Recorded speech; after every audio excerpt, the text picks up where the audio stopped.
好，今天我们来看一台福禄克17B，这个机器呢是机主说电流档测了380伏啊，说砰的一下发生了很大的爆炸声，然后就好像说是不开机了。测试了一下呢，确实也不开机。哦，主板拆出来了，我们可以先看一下这边壮观的烧糊痕迹啊，这边的负责前位的整流桥二极管应该是全部都报销了，看都不用看。然后现在我最关心的呢是它的主芯片是不是好的。接下来呢，我们来上个电看看，看看是个什么电流。因为电流档的唯一的保护呢，就是两个保险丝啊，它没有其他的保护，然后就这个前位，这个前位目前看的已经报销了，估计都没了。我们开机看一下，直接打表，可以看到啊，大电流直接打表，那这个芯片应该是烧掉了。那我们就话不多说，铲牛屎换银芯啊，这次比较简单，没有腐蚀。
好，看能看见的烧坏的地方呢，都已经维修完毕了啊。整根桥的这边的二极管、主芯片都已经好了。现在呢，我们来上个电，看看正不正常啊。因为现在这个是烧过的表，所以说我们还是得看一下。因为有些部件可能烧坏了，你并不能看出来。好，哎，可以开机啊，没问题。但是我的它这里怎么显示了电池的电量不足的标记啊？而且可以看到啊，电流很大啊，超过10毫安了。那这个地方可能供电还是有问题啊。你看，开机虽然说能开，但是好像把电压给拉低了，应该是主供电电路上有漏电。哦，我本以为是滤波电容的问题啊，然后我用热成像来看一下，我们来看一下啊。好，现在呢，我们可以在热成像上看到啊，这个是我们的芯片，可以看到它的引脚。好，好，现在我对准这个芯片了啊，然后现在呢，我来上个电，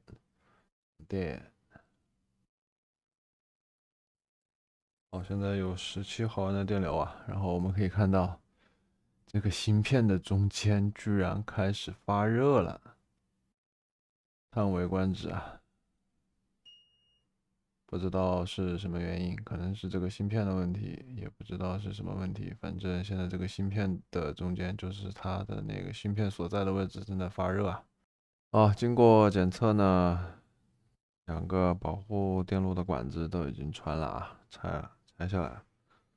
好，现在呢，我们再来开机来看一下它的电流啊。开机，好，现在可以看到电流是2毫安了啊，比较正常。然后我们来测一下功能。哎，等一下啊，这个直流电压档居然有对头的跳变。好，我们来看一下，先看一下电阻档。电阻档也有一点不对劲啊，可以看到有跳变。好，现在又没跳了，我们测个电阻看看。10千欧的电阻呢，读数呢只有不到，这什么东西？才2000欧，这肯定是有问题的。那就说明，除了芯片以外呢，测量电路还有问题，应该还有部件损坏啊。哎，这个表真的是伤的好深呐。具体的呢，我要得重新再全部过一遍，看看是哪出了问题。好，测试了一会呢，我们可以看到啊，这个地方电流可以看到有一个非常不正常的地方，它的电流呢又逐渐长大到了10个毫安，可以看到。好，现在我们关掉机，我们再开，然后可以看到现在电流呢又起飞了，可以看到现在电流又达标了啊。开机直接达标，难道是我换的这个芯片有问题？嗯，这样吧，保险起见，我把这个芯片拆下来，再重新装一个新的上去看看。哦，测了一圈以后呢，我又发现一个新问题，就是这个地方主供电呢，对芯片的主供电这个位置对微表比呢，那个值是非常低的。我们可以看到啊，这个地方呢，它只有0.162伏的压降，这明显不正常。你看，我拿一个好的机器的同样的位置，可以看到是0.6啊，但这个呢，它居然只有0.1，0.1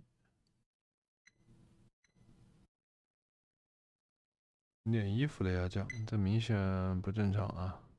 不知道是芯片呢，还是这个电容。我先把电容拆掉看看，如果还是依旧的话呢，那基本上可以确认是芯片了，那估计就是芯片的问题。好，现在2颗电容呢，我都把它们都拆掉了啊，我们再来测试一下。哎，回来了啊！对立值呢上升到了0.6伏，0.627伏啊，那就说明呢这2个电容呢有一个是有问题的。我们排除法，先装一个看看是否又回来了。如果是其中一个的问题呢，我们用料板来更换一个吧。我对这个坦电容的信心呢比较高一点，我们把这个坦电容先装回去，看看是不是正常的啊。好，现在坦电容我们装好了，我们再来试一下。0.4啊，没问题。那大概率呢，可能就是这个贴片的这个电容有问题。我们等这个板子稍微散一下热啊，我们再吹一下。好，现在我们再来测试一下。哎，有问题啊。好，可以看到啊，现在这个值呢，它又掉下去了。那估计呢，就是这个电容有问题。可以看到啊，又到0.16了。我们就话不多说，直接找个料板拆一个电容，我们来测试一下。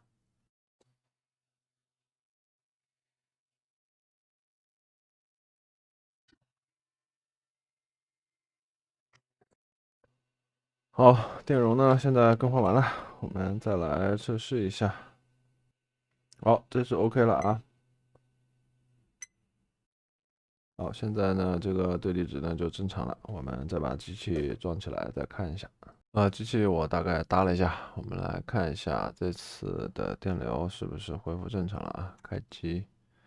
好，这次电流呢稳定了啊，我们来到电阻档。看着呢好像比较正常啊，我们测个电阻看一下。OK，没问题啊，但是电阻档的精度好像有点问题啊。至少电流呢一直都是稳定的啊。我们来个归零电阻看一下。可以归零。有一点点底数，问题不大啊。好，现在呢看着呢档位切换之类的呢精度呢都没啥问题了啊。好，我们再测个电容看看。可以，没问题啊。现在看着呢都不正常了，那就不是芯片的问题，想的新的可能性不大啊，那就是供电的这个电容，就这个小玩意儿，应该就是它的问题。好，接下来呢，我就把这个表呢的精度做个校准。好，那么本次维修呢就到这里了，感谢大家的观看。